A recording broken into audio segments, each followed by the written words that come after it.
Spendius estava me esperando do lado de fora da escola, junto com um grupo de outros pedagogos que haviam acompanhado seus jovens pupilos ao fórum.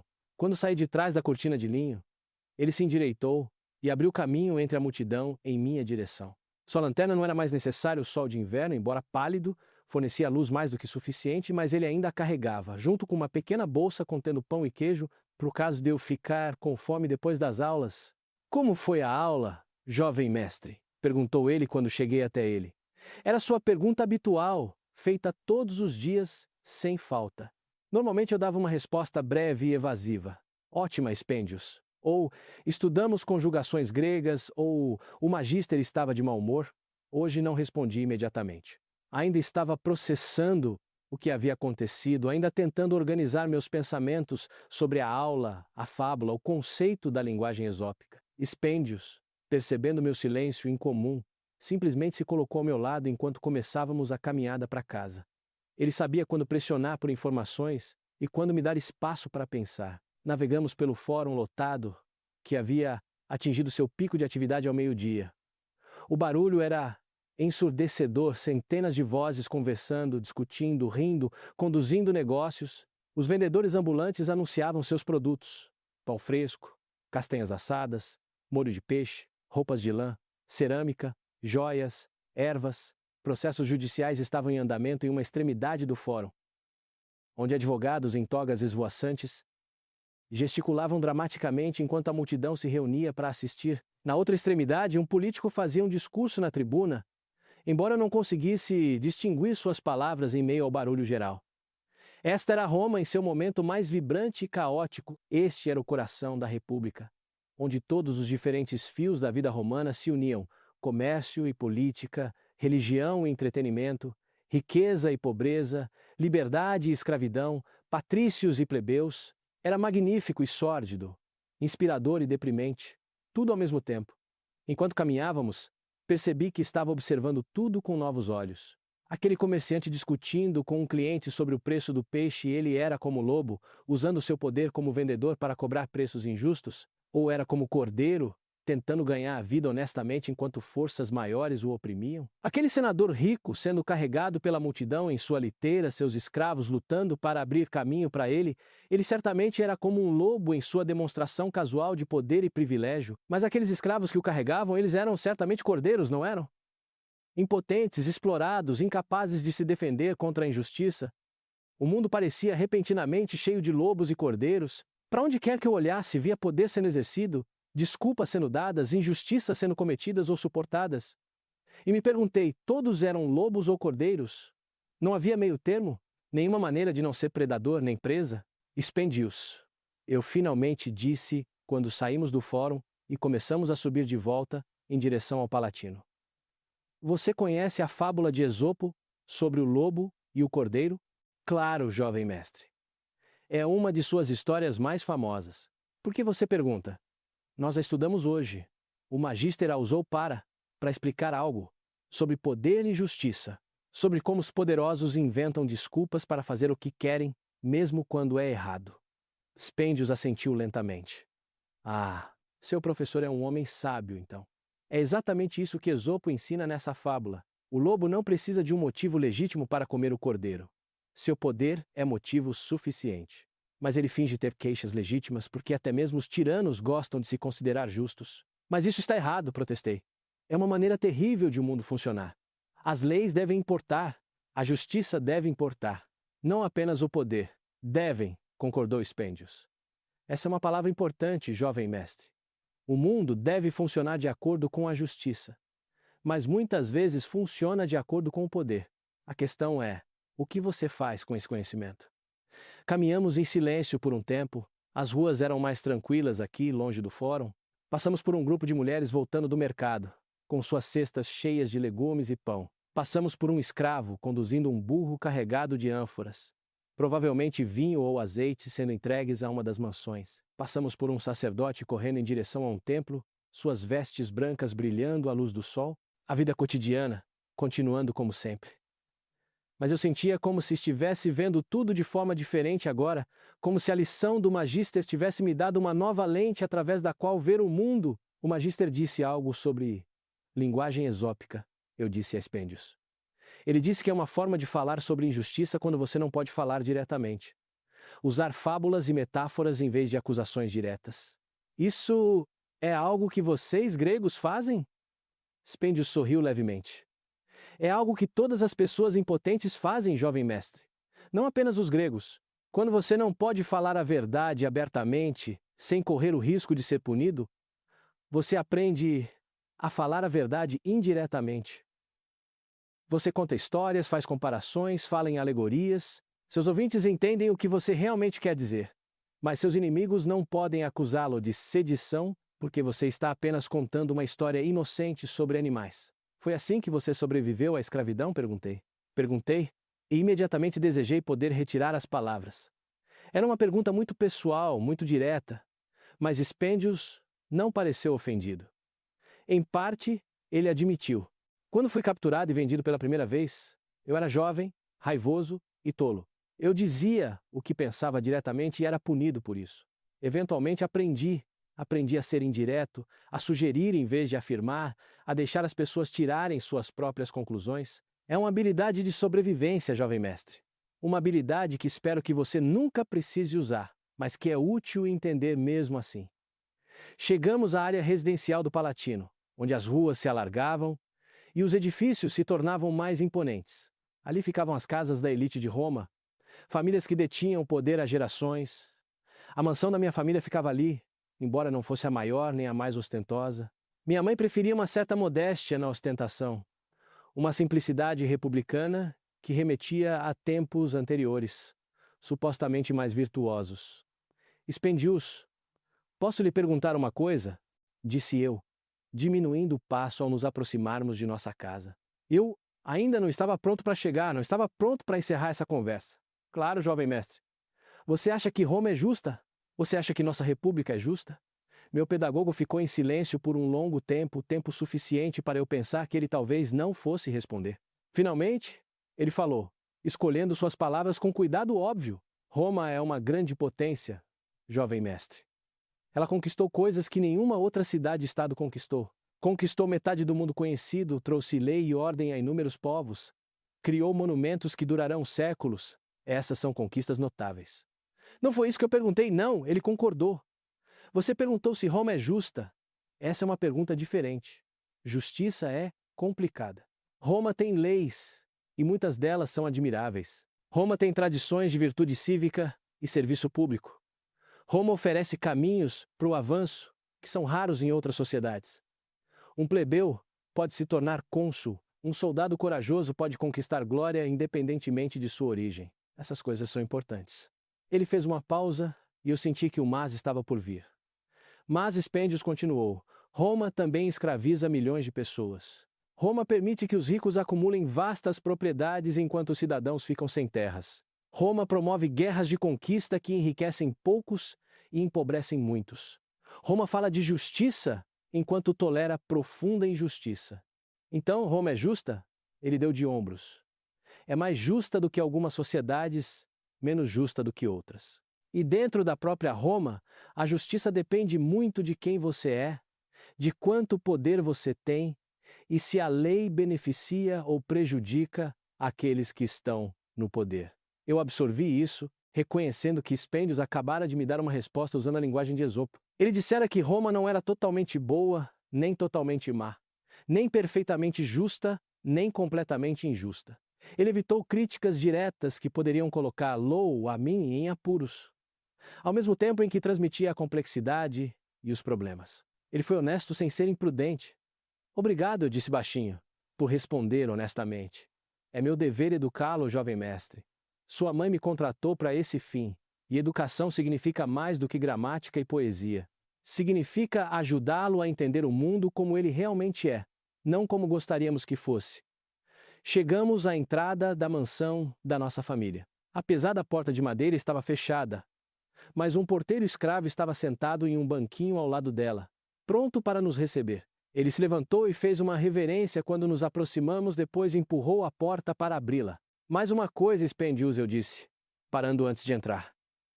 O Magister disse que Esopo pode ter sido um escravo. Isso é verdade? É o que dizem as histórias, jovem mestre. Se são literalmente verdadeiras ou não, não posso dizer, mas faria sentido, não é? Um escravo entenderia muito bem o poder e a impotência. Um escravo precisaria aprender a linguagem esópica apenas para sobreviver. E um escravo que se tornasse livre gostaria de ensinar aos outros o que havia aprendido sobre a natureza da tirania e da justiça. E as pessoas ainda se lembram de suas fábulas centenas de anos depois. Sim, porque a verdade, jovem mestre, mesmo quando dita indiretamente, tem poder próprio. Não o poder dos exércitos ou da riqueza, mas o poder do reconhecimento. Quando ouvimos uma verdade que ressoa em nossa própria experiência, nós a lembramos, nós a transmitimos, contamos aos nossos filhos, e assim a sabedoria sobrevive, mesmo quando os sábios já morreram há muito tempo. Atravessei a porta e entrei no átrio da nossa casa. O contraste com as ruas lá fora era imediato e gritante. Aqui, tudo estava ordenado, limpo, bonito. O chão era pavimentado com azulejos coloridos em padrões geométricos. As paredes eram pintadas com afrescos mostrando cenas da mitologia. No centro, o impluvium capturava a água da chuva, sua superfície refletindo o céu visível através da abertura no telhado. Vasos de plantas adicionavam toques de verde, e estátuas de bronze estavam em nichos. Esta era a casa de uma família rica e poderosa. Era o privilégio materializado, e eu fazia parte disso, beneficiando-me disso todos os dias da minha vida. Mas também percebi, me tornando consciente disso de uma nova maneira. Estava vendo o contraste entre isso e o agricultor adormecido na rua.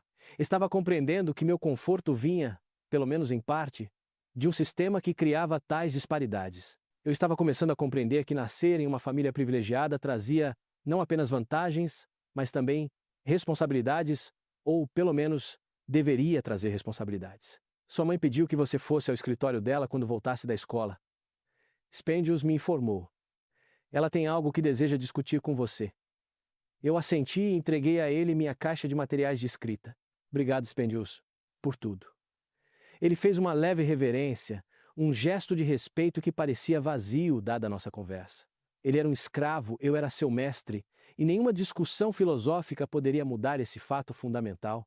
No entanto, ele também era meu professor de maneiras que iam além de suas funções oficiais.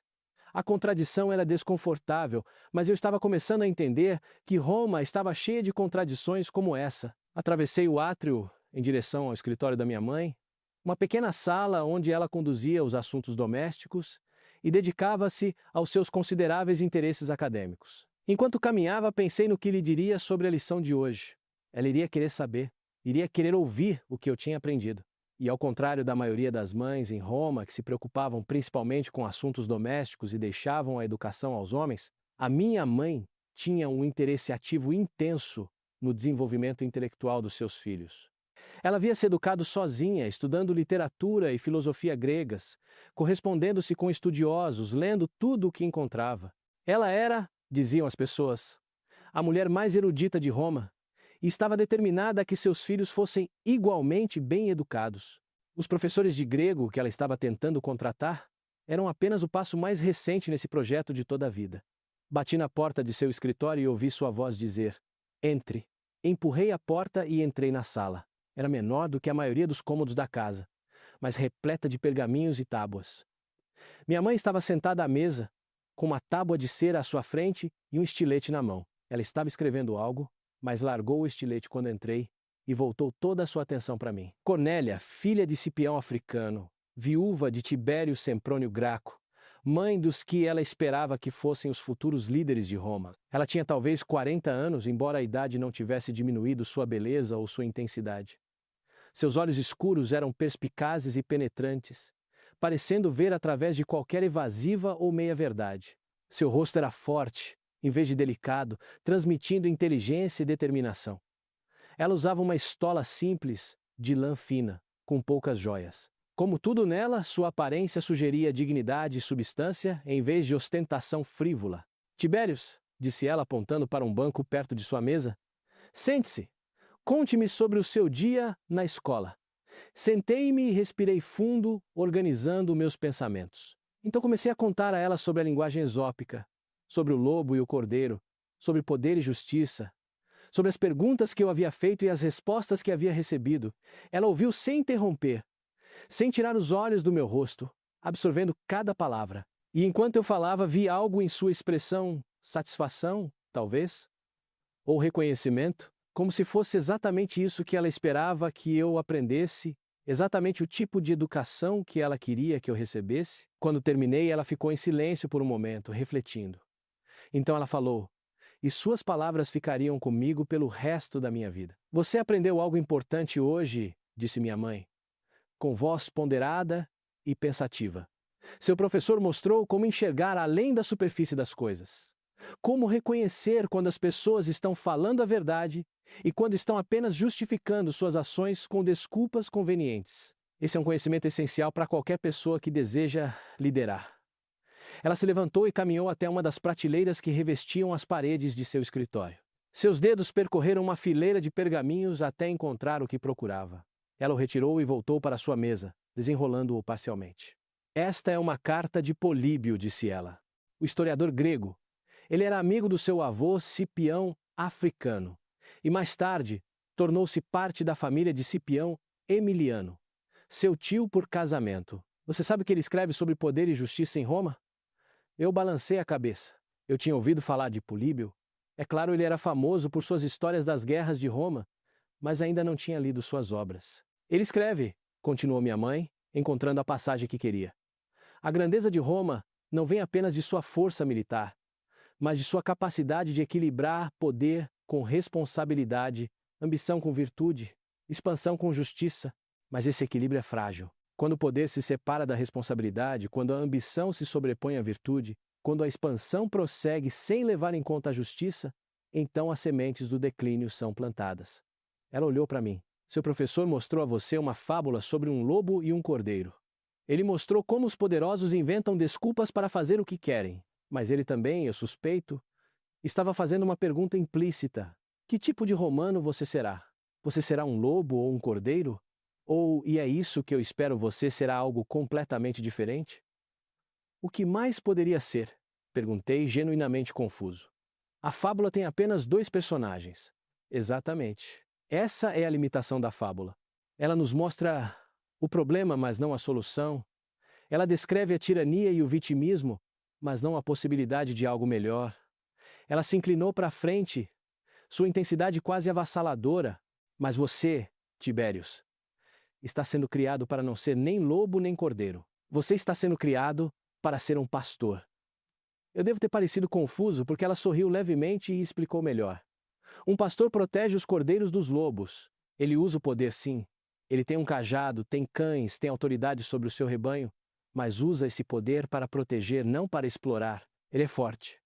Mas a sua força serve um propósito além do seu próprio enriquecimento. Entende?" "Acho que sim", disse lentamente. "Está a dizer que o poder em si não é mau. O que importa é como o poder é usado." "Exatamente. Sua família tem poder, Tibérios. Temos riqueza, conexões, uma história distinta. Seu pai foi cônsul 2 vezes. Seu avô derrotou Aníbal e salvou Roma. Você é o herdeiro de tudo isso. Você terá oportunidades com as quais a maioria dos romanos nunca sonhou. A questão é, o que você fará com essas oportunidades?" Ela fez uma pausa, deixando suas palavras serem assimiladas. Então continuou. Com a voz mais suave, mas não menos intensa, eu vi Roma mudar ao longo da minha vida. Quando eu era jovem, quando meu pai estava no auge de seu poder, Roma ainda era reconhecidamente a república de antigamente. Sim, havia desigualdades, havia injustiças, sempre houve, mas também havia um senso de propósito coletivo, um sentimento de que a grandeza de Roma dependia da força e da prosperidade de todos os seus cidadãos, não apenas dos poucos ricos. "E agora?" perguntei quando ela ficou em silêncio. "Agora vejo Roma se tornando algo diferente. Algo mais dividido, mais desigual, mais focado no ganho privado do que no bem público. A conquista da Grécia, da Ásia, da África, essas vitórias trouxeram uma enorme riqueza para Roma. Mas para onde vai essa riqueza? Cada vez mais ela flui para aqueles que já têm muito. Enquanto aqueles que lutaram para conquistá-la, os soldados, os agricultores que deixam suas terras para servir nas legiões, recebem cada vez menos." Ela apontou para a janela além da qual se estendia A cidade de Roma com toda a sua grandeza e todos os seus problemas. Você viu aquele agricultor deslocado esta manhã. Spendius me contou sobre ele. Aquele homem provavelmente serviu fielmente a Roma por anos. Provavelmente lutou em uma de nossas guerras, arriscando sua vida pela República. E qual foi sua recompensa? Sua terra foi tirada dele. Agora, ele não tem nada, exceto a pequena esperança de que alguém o contrate para um trabalho diário ou que a distribuição de grãos o impeça de morrer de fome. Isso não é justo, eu disse, sentindo a raiva crescer em mim novamente como durante a aula. Ele não deveria ser punido por servir a Roma. Ele deveria ser recompensado. Deveria, repetiu minha mãe, ecoando o que Spendius havia dito anteriormente. Sim, ele deveria. Mas não é. E há milhares como ele. Dezenas de milhares. Roma está se enchendo de agricultores deslocados, veteranos sem terra, cidadãos que não têm nada além de sua cidadania. Enquanto isso, os ricos compram cada vez mais terras, usam cada vez mais mão de obra escrava, acumulam cada vez mais riqueza, a diferença aumenta a cada ano. Mas e as leis fundiárias? Perguntei. As leis licinianas cestianas que Marcos recitou hoje. Elas não limitam a quantidade de terra que alguém pode ter? Elas limitam no papel. Mas quem as aplica? O Senado? O Senado está cheio de homens que se beneficiam ao ignorar essas leis. Os magistrados? Eles também são da classe rica. As assembleias poderiam aprovar novas leis, mas os ricos têm maneiras de bloqueá-las ou contorná-las. E assim as leis existem, mas não são aplicadas. E os problemas pioram. Pensei novamente no lobo e no cordeiro. Os ricos proprietários de terras eram os lobos, inventando desculpas para justificar por que mereciam manter suas vastas propriedades. Os agricultores desalojados eram os cordeiros incapazes de se defender contra o poder. E Roma? Roma estava deixando isso acontecer, era cúmplice disso, talvez até tivesse sido projetada para permitir isso. Mãe, eu disse, o que alguém pode fazer a respeito disso? Se os poderosos não aplicam as leis que limitam seu próprio poder, como algo pode mudar? Ela olhou para mim com uma expressão que eu nunca tinha visto antes. Algo entre esperança e tristeza. Entre encorajamento e advertência. Essa, disse ela baixinho, é a questão que define uma geração. Seu pai tentou, à sua maneira. Ele trabalhou para trazer paz à Espanha, para criar condições estáveis onde romanos e espanhóis pudessem prosperar. Ele construiu uma cidade, Graciuris, em homenagem à nossa família não como um monumento a si mesmo, mas como um lugar onde as pessoas pudessem viver e trabalhar em segurança. Ele acreditava nos antigos valores romanos de moderação, dever e justiça, mas ele era limitado por sua época, por sua posição, pelas expectativas de sua classe. E você? Perguntei. Em que você acredita? Acredito que a grandeza de Roma depende do bem-estar de todos os romanos, não apenas da elite. Acredito que uma república onde apenas alguns prosperam enquanto muitos sofrem não é sustentável. Acredito que as leis devem ter significado, que a justiça deve ser mais do que uma palavra, que o poder deve vir acompanhado de responsabilidade. Ela fez uma pausa e acrescentou com intensidade silenciosa. E acredito que meus filhos, você e Gaius, podem ser parte da solução, em vez de parte do problema. Se forem educados adequadamente. Se compreenderem o que viram hoje. Se escolherem ser pastores em vez de lobos. O peso de suas expectativas recaiu sobre mim como algo físico. Ela não estava apenas me ensinando, não estava apenas me educando. Ela estava me preparando para algo, moldando-me para algum papel futuro que ela imaginava, mas ainda não havia revelado completamente. Os professores gregos para quem escrevi, ela continuou, mudando um pouco de assunto, não são apenas estudiosos. São filósofos que refletiram profundamente sobre justiça, sobre bom governo, sobre as responsabilidades daqueles que têm poder. Blósius de Cumae é um estoico que acredita que os ricos têm a obrigação moral de usar seus recursos para o bem comum. Diófanes de Mitilene é um retórico que pode lhe ensinar como persuadir, como falar em assembleias, como comover as pessoas com palavras e com lógica. Você está me preparando para entrar na política? Eu disse, percebendo o que estava acontecendo. Estou preparando você para servir a Roma. Ela corrigiu. A política é um caminho de serviço, mas não o único. Seu avô serviu no exército e no Senado. Seu pai serviu como pretor, cônsul, censor. Você pode escolher uma carreira militar ou política, ou talvez algo completamente diferente. Mas seja qual for sua escolha, você deve estar pronto. Você deve entender os problemas de Roma, o potencial de Roma e sua própria capacidade de fazer a diferença. Ela enrolou o pergaminho de Políbio e o colocou de lado. Seu professor hoje lhe deu um presente, Tibério. Ele lhe ensinou a ver como o poder opera, como se justifica, como pode ser criticado e resistido por meio de uma linguagem cuidadosa. Esse é um conhecimento valioso. Mas você deve ir além da crítica. Você também deve aprender a agir, a usar o poder que tem para bons fins, a ser a mudança que deseja ver. Mas eu tenho apenas 12 anos, protestei. Não posso mudar Roma. Mal consigo mudar o que como no café da manhã. Minha mãe sorriu, um sorriso genuíno desta vez, caloroso e afetuoso. Você tem apenas 12 anos agora sim, mas não terá sempre 12 anos. O tempo passa rápido, meu filho.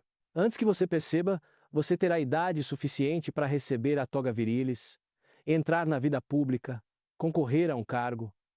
E quando esse momento chegar, você deve estar pronto. Os problemas não se resolverão sozinhos. Na verdade, eles terão piorado. Roma precisará de líderes que se lembrem das lições que aprenderam quando meninos, que se lembrem do que significa justiça, que se lembrem de que o poder deve servir e não dominar. Ela se levantou, contornou a mesa e colocou a mão no meu ombro. A morte do seu pai foi difícil para todos nós, mas isso também significa que você deve amadurecer mais rápido do que teria amadurecido de outra forma. Você é o chefe desta família agora, de certa forma. Não em termos de autoridade legal, você é muito jovem para isso, mas em espírito. Você carrega nosso nome, nossa história, nosso futuro. É um fardo pesado para um menino de 12 anos, mas acredito que você pode suportar. Acredito que você pode se tornar o homem de que Roma precisa. Senti lágrimas brotando nos cantos dos meus olhos, embora tentasse escondê-las. As emoções do dia, a caminhada pelas ruas de Roma, a lição sobre poder e injustiça, a fábula do lobo e do cordeiro, essa conversa com minha mãe, eram todas avassaladoras. Estavam me pedindo para ver demais, entender demais, me preparar para demais. Parte de mim queria ser apenas um menino novamente, preocupado apenas com jogos, aulas e o próximo festival. Mas outra parte de mim, uma parte que talvez sempre estivesse lá, mas que havia despertado hoje, compreendeu que não havia volta. Eu tinha visto o que acontecia nos bastidores.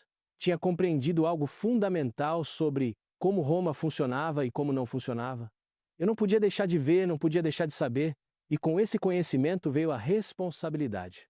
Vou tentar, mãe, disse eu, com a voz pouco acima de um sussurro. Vou tentar ser digno da nossa família, do que você está me ensinando.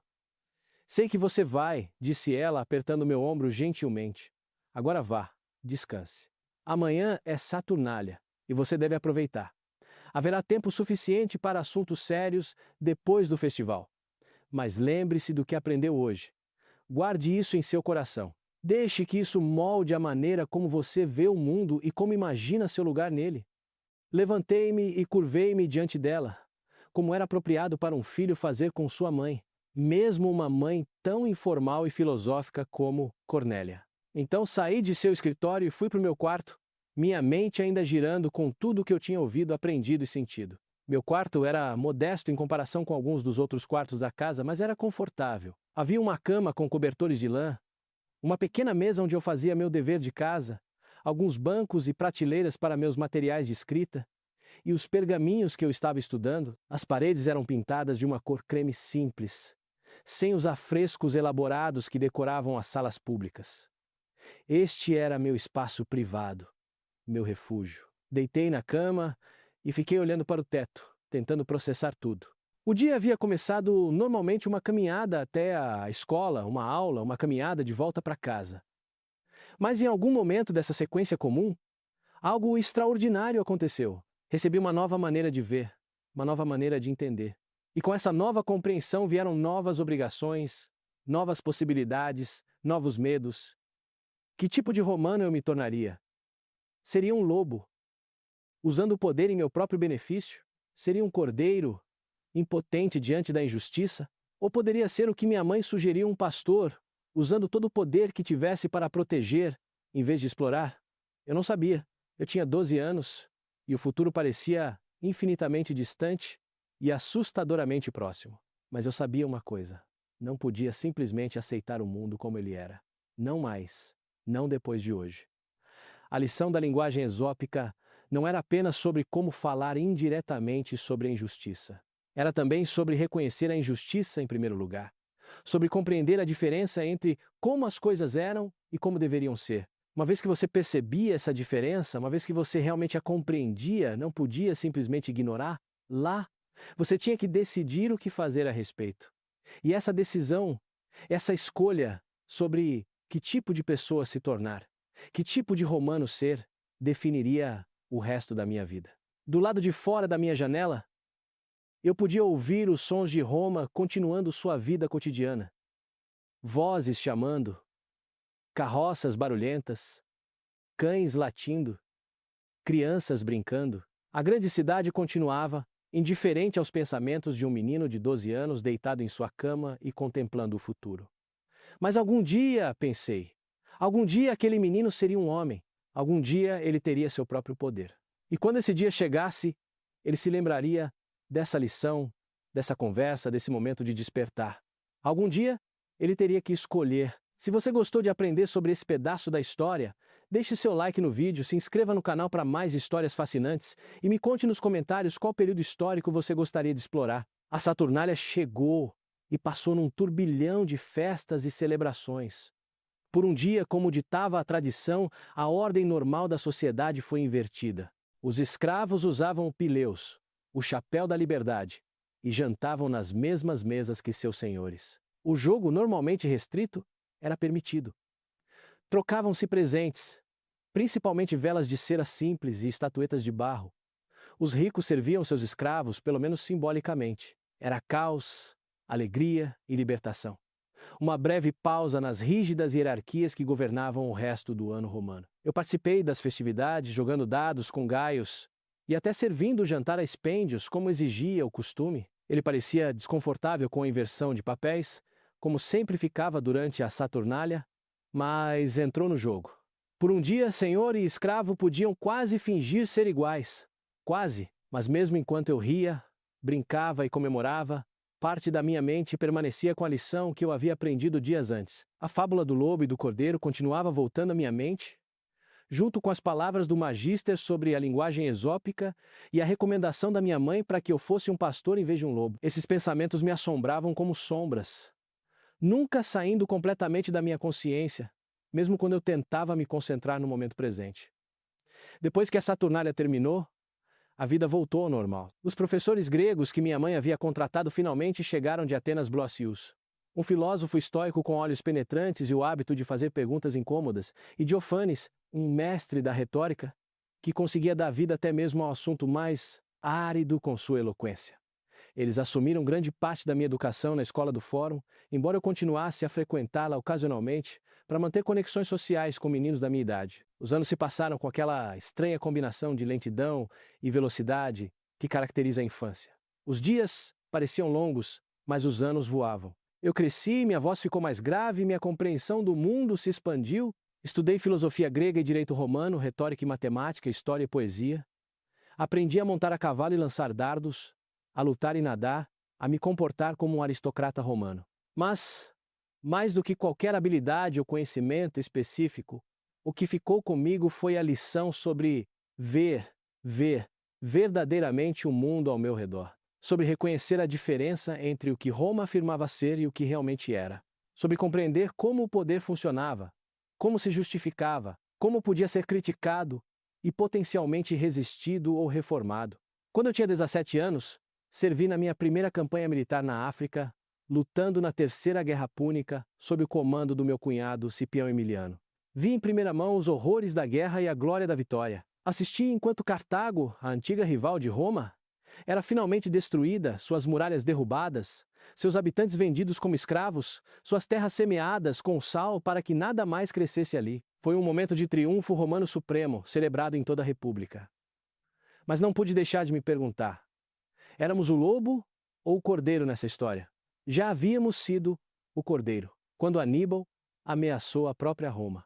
Mas agora, com Cartago indefesa e implorando por misericórdia, havíamos nos tornado lobo? Nossa justificativa para a destruição completa de um inimigo derrotado era mais legítima do que a desculpa do lobo para comer o cordeiro? Não expressei esses pensamentos em voz alta. Eu havia aprendido a ser discreto, havia aprendido quando o silêncio era mais sábio do que a fala, mas eu os pensei. Lembrei-me da fábula. Reconheci a linguagem esópica quando ouvi os oradores romanos justificando nossas ações com retórica altissonante sobre segurança e necessidade. Depois da África, servi na Espanha durante a Guerra Numantina. Foi lá, cercado pela brutalidade e frustração de um conflito que parecia não ter fim nem propósito, além de enriquecer alguns comandantes ricos, que minha compreensão se aprofundou ainda mais. Vi como soldados que serviram fielmente a Roma por anos voltaram para casa e encontraram suas fazendas em ruínas, suas famílias na pobreza, seus futuros sombrios. Vi como proprietários ricos compraram suas propriedades por quase nada, consolidando-as em vastas propriedades trabalhadas por escravos em vez de cidadãos livres. Era o deslocamento que eu tinha visto quando era um menino de 12 anos, mas multiplicado 1000 vezes. Roma estava criando uma classe baixa de seus próprios cidadãos. Homens que tinham lutado pela República, mas não receberam nada em troca, exceto pobreza e marginalização. Durante uma negociação particularmente difícil com os numantinos, eu servi como questor e tive que garantir um tratado com minha própria honra. Foi um tratado humilhante, que salvou o exército romano da destruição, mas que o Senado posteriormente repudiou. Eles queriam me entregar ao inimigo por ter feito um acordo sem a devida autorização. Acabei sendo poupado desse destino.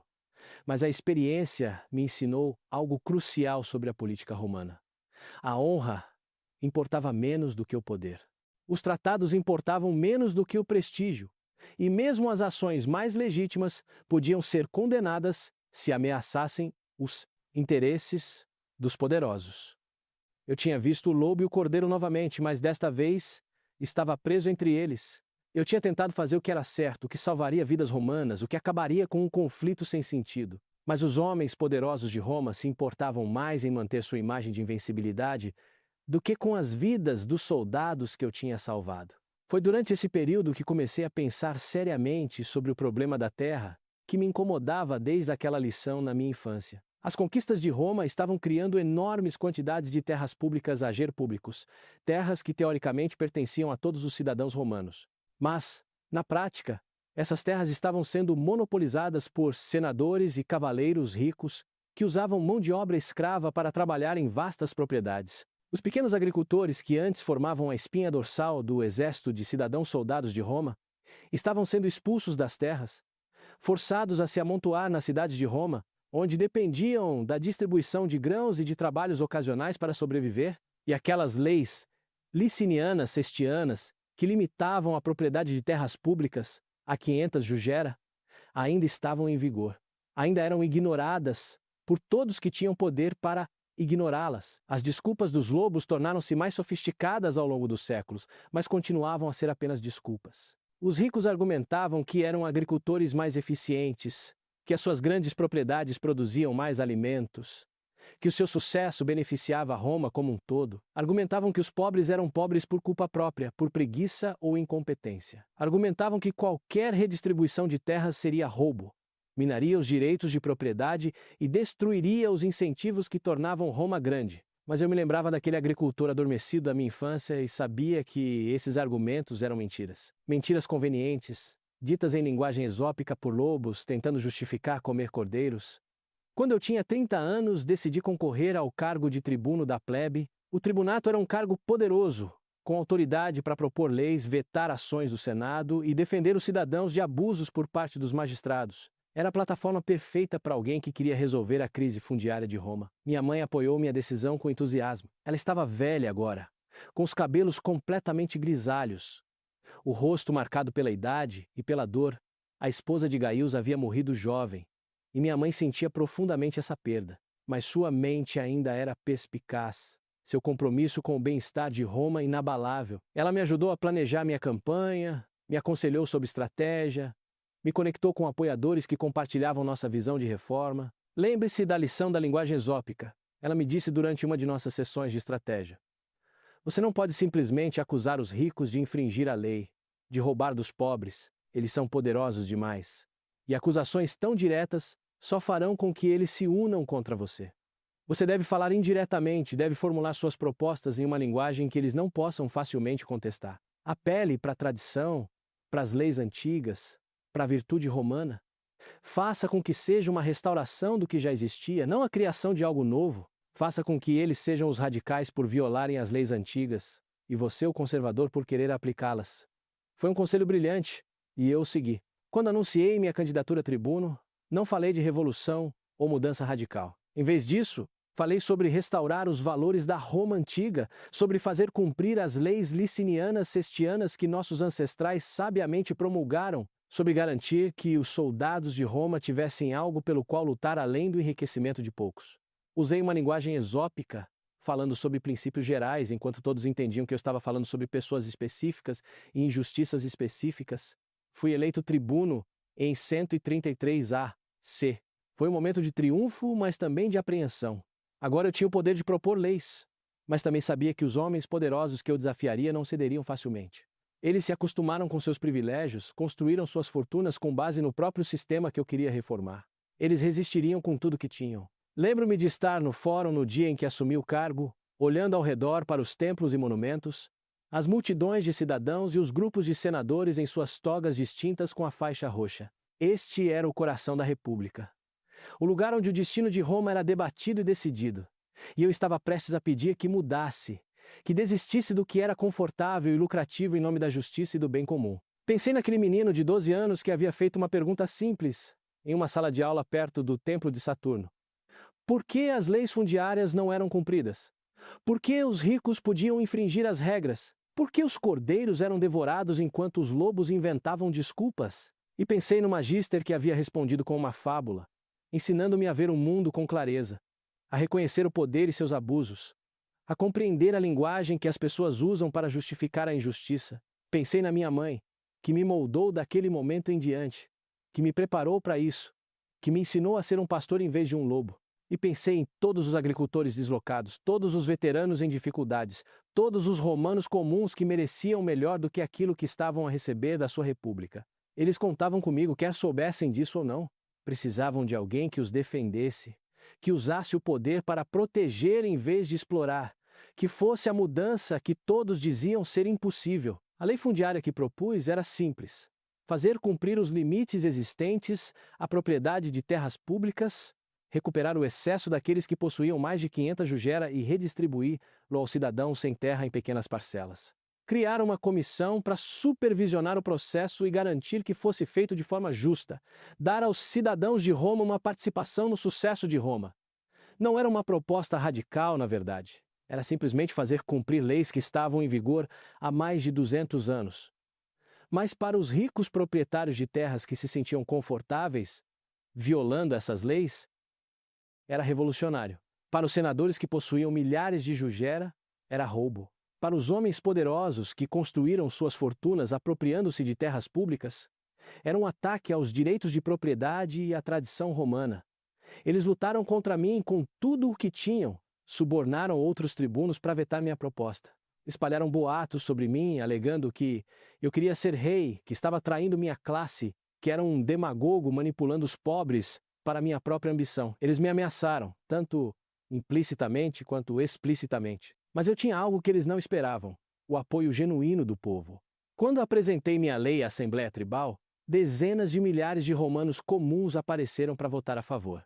Eles reconheceram que se tratava de seu futuro, de suas famílias, de sua capacidade de viver com dignidade como cidadãos romanos.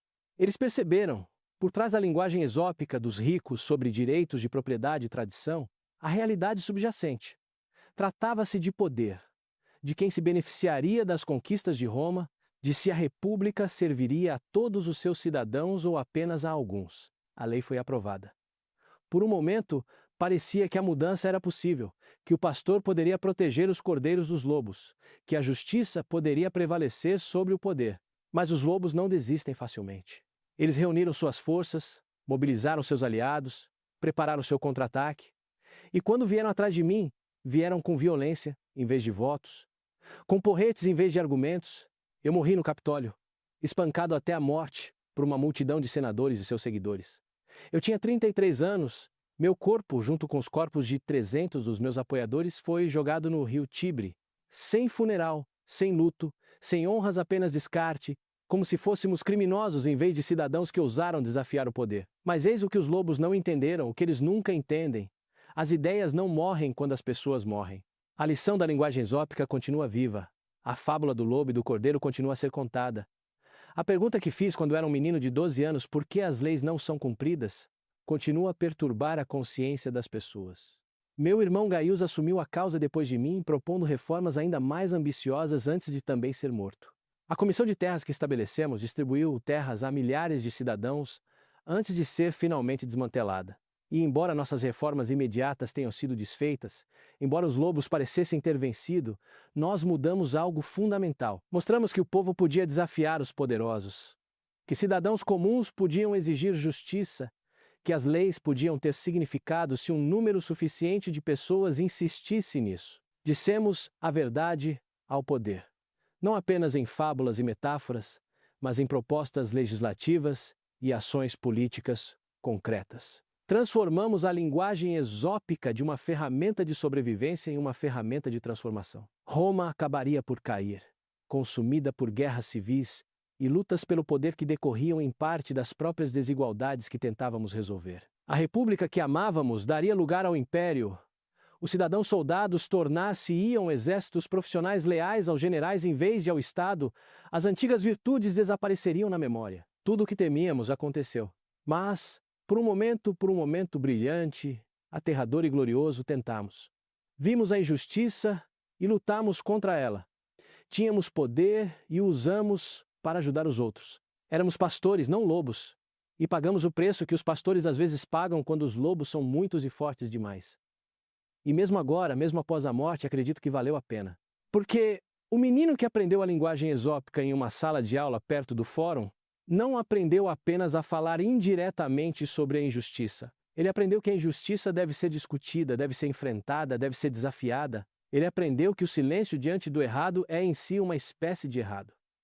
Ele aprendeu que aqueles que têm o poder de agir têm a responsabilidade de agir. Esta é a lição que transmito a você, quem quer que seja, lendo esta história através dos séculos. O lobo e o cordeiro não são apenas uma fábula. É a realidade repetida em todas as épocas, em todas as sociedades, onde quer que o poder esteja concentrado e os impotentes sofram. A questão é sempre a mesma. O que você fará a respeito? Você será um lobo, usando o poder para explorar? Você será um cordeiro, aceitando a vitimização como inevitável? Ou você será um pastor, usando todo o poder que tem para proteger, servir e mudar? A escolha, como sempre, é sua. Mas lembre-se, não escolher é por si só uma escolha. O silêncio é uma escolha. Aceitar é uma escolha. E essas escolhas têm consequências, não apenas para você, mas para todos aqueles que os lobos devorariam se ninguém se opusesse a eles. Aprendi sobre a linguagem exópica quando tinha 12 anos, em uma sala de aula perto do templo de Saturno, com um professor cujo nome a maioria das pessoas já esqueceu. Aquela lição moldou minha vida, me deu uma maneira de ver que nunca mais pude deixar de ver, me sobrecarregou com um conhecimento que não pude ignorar. Isso me custou tudo. E eu não mudaria um único momento disso, porque algumas verdades, uma vez aprendidas, exigem que se haja de acordo com elas. Algumas injustiças, uma vez vistas, devem ser desafiadas. Algumas fábulas, uma vez compreendidas, tornam-se mais do que histórias, tornam-se chamados à ação. Planos para a resistência, testemunhos da possibilidade de algo melhor. Esta é a lição da linguagem exópica. Esse é o significado do lobo e do cordeiro. É por isso que, mais de 2000 anos depois, as pessoas ainda contam a história, ainda fazem as perguntas, ainda lutam com o mesmo conflito eterno entre poder e justiça.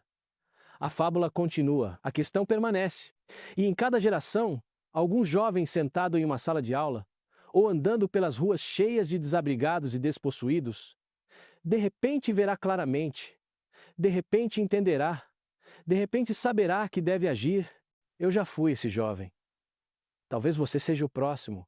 O mundo ainda está cheio de lobos e cordeiros, e precisa desesperadamente de mais pastores. Aprenda a linguagem.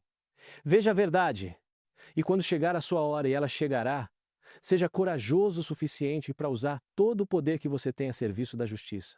Essa é a lição, esse é o legado, esse é o significado da linguagem exópica. Lembre-se bem disso.